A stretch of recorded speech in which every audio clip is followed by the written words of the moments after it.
Meeting of the Nevada City Council to order on Thursday, April 29th, 8:30 a.m. And Dane says he's getting a really bad shrieking noise. Oh, now he says it's fine. Okay. So maybe it was on his end. So, yeah, I think it's fixed. So we'll keep going with the roll call. Brian Hanson. Here. Art Hinton. Here. Dave Nielsen. Here. Jason Williamson. Here. Sandy Garrett. Here. Okay. So with that, we will move forward with approval of the agenda. I'll move to approve. Second. And Luke, any discussion? Okay, seeing none, we will vote, and I'll let Karen handle that since there's a couple online. Are you having them use their buttons and then call for the other two? Buttons are ready. Okay, so if you're here, push your buttons. And then Dave Nielsen Aye. and Sandy Garrett. Aye. Okay. Agenda is approved, and Jason did just pop online, so he is present. So we will go ahead and open the public hearing. So that's the proposed voluntary annexation of territory into the city of Nevada, Iowa. And Karen, did anyone submit comment or indicate they wish to speak? I did not receive anything. I did not receive any that they wanted to speak here. I did get a phone call in regards to the annexation from a gentleman that was opposed to it. But that was the only phone call that I received. We also did receive a letter from the Iowa Rural Water Association. Yeah, so that comment needs to be submitted for the record.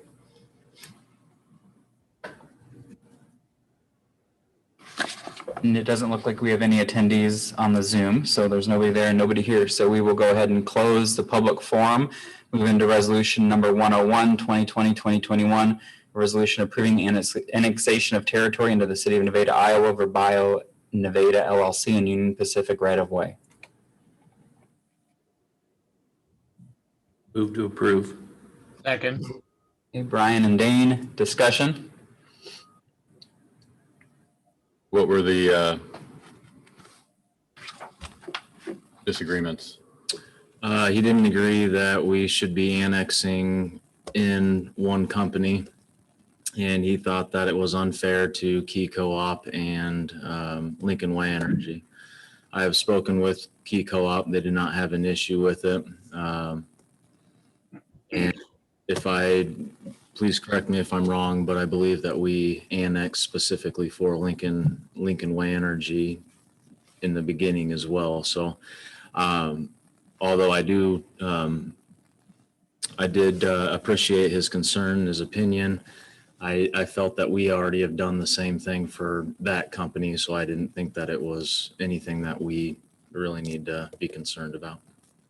And I wasn't privy to that conversation. However, the reason we're here with a special meeting is because a large part of our Lincoln Way Energy annexation, because we did a flagpole and the state decided they didn't like the flagpole after we did the flagpole. And so that's why we're here, because we had to get the Union Pacific sign off to annex for Verbio. So otherwise, this would have been a mini flagpole for Verbio, which is exactly what we did for Lincoln Way Energy before. I wasn't here. I don't know if Brian was, but it predates most of us.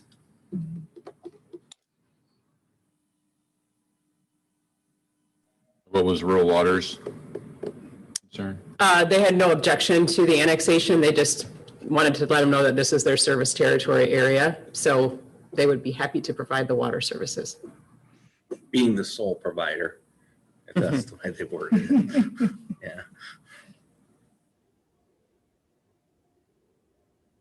Okay, anything else? Okay, seeing none, council please vote.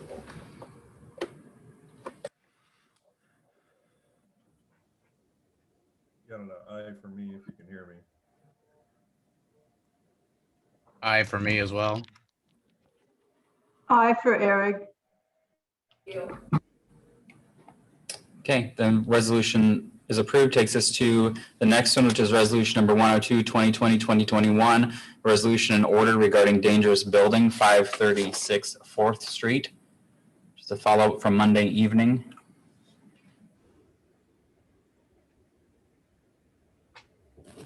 Move to approve. Second. So we have a motion by Barb, second by Luke, which opens up discussion. Aaron, very quickly, got a order in your packet based on discussion from Monday night, attempting to capture the wishes of discussion. So is there any changes or thoughts on the order? Would it be okay? Well, would it be okay if we asked about their capacity to finance in that same 60-day period? Because if they get all the stuff and they want to do it, but they don't have the capacity to finance it? I mean, I think that's something that we can look at stage 2. okay. The reality is if they don't have the ability to finance it, the city's going to be financing the demo and then assessing it. So we can ask that question.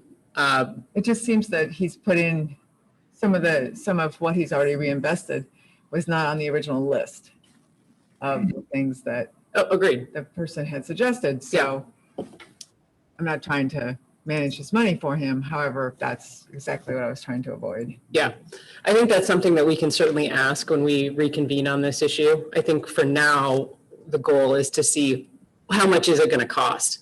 And then we can ask that question. Can you do it?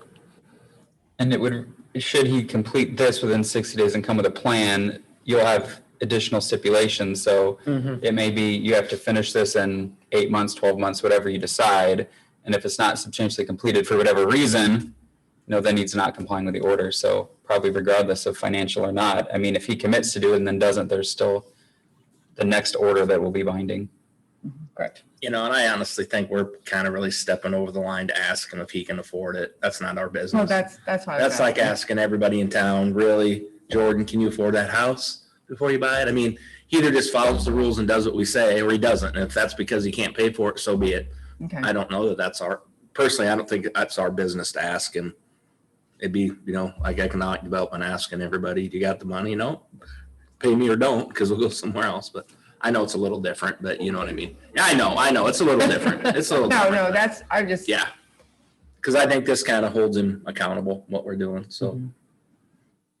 Well, what's good about it now is it's fairly collaborative. So I think that it's better to have it be that way and have a positive outcome than to come with a big hammer, which is not what anyone intends. No. So Aaron, I think you did a really good job. This is Sandy, to capture the next step, and we have to inch along because at the end of the day, we're trying to have a house for a family that's safe. So I think we're all saying the same thing, but we have to inch along.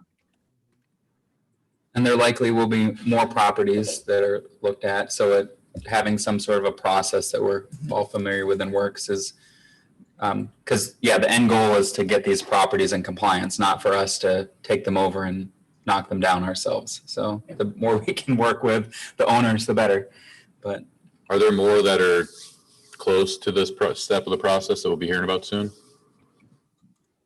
I think there are comparable properties across town. Well, I know that. I think we have a couple issues. One is Sean leaving, and then the other is just with the police department understaffed. They have less time to invest in some of this. But I do think they do intend to have some more they look at. I'm not aware of another notice that's gone out though. Yeah, we have on one other one, but I Okay. don't know how far that will go. We are going to be starting the process over with a couple of different properties, but I think it'd probably be best to wait when we actually have someone in hand, in-house that can really do that.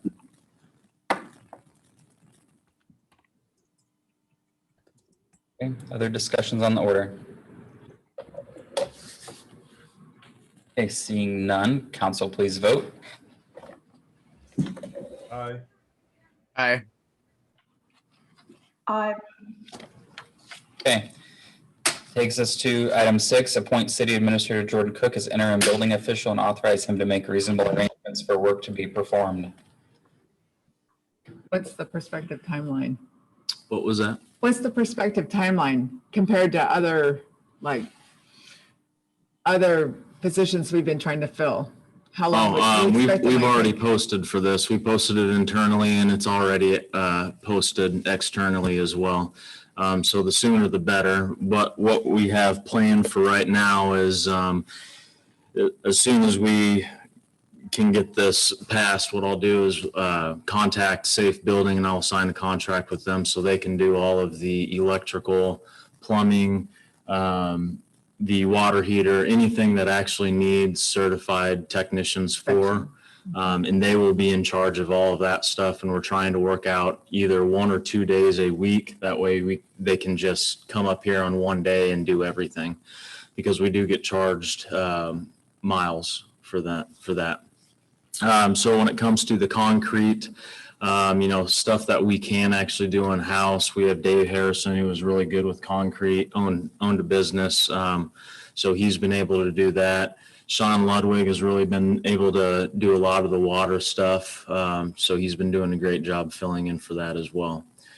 So those are kind of the plans that we have right now in place. Wastewater, that is being taken care of by HR Green, and they are also keeping an eye out on South Glen. So I will be reaching out to HR Green and seeing if they can possibly take on more of the project side of things for the site inspections, because they do actually have someone that just moved up here, I believe last week, that is here full-time for HR Green, specifically for site inspections. So you might see some sort of a change order or something with a project, and that's probably going to be pertaining to the site inspection person for that project. But do we need a motion for that, Aaron, or is it just direct? Yes, please. I'll move to appoint Jordan Cook interim building official and authorize him to make reasonable arrangements for the work to be performed at the city. Dane, seconds. Okay, Brian, Luke, just other discussion. Was there any interest internally for that position? Originally there was. I've spoke with that person again, and they have since just, I think it was just a thought. And I thought they would have been really good for the position, but they're just not interested anymore. So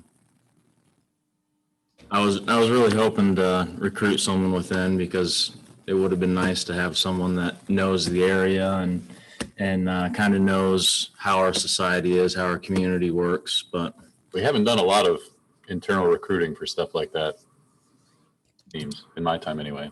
yeah. So, Yeah, and and that's it would have been really cool to promote someone within. I think we do have some people on staff that would definitely be qualified for the position, but if they're not interested, they're not interested. So With some of these positions, you have to have, especially with like the wastewater too, you have to have certain certifications. So Yep. it becomes challenging because they don't have those certifications. really, the most challenging one is like the electrical and the plumbing and the water heater. I mean, I don't like electricity to begin with, so I mean that's definitely something that we need someone that has that certification to do it. And so it's those are the three tough ones, because you have to be certified, you have to have that experience, but yeah, so. Other discussion? Okay, seeing none, council, please vote. Aye. Aye. Aye. Okay. Then that is approved. Takes us to our final item for adjournment. Move to adjourn. Second. Luke and Sandy, all those in favor, please say aye. Aye. Aye. Opposed? Thanks for everyone's time this morning, and have a good day at work. Thank you. Nah.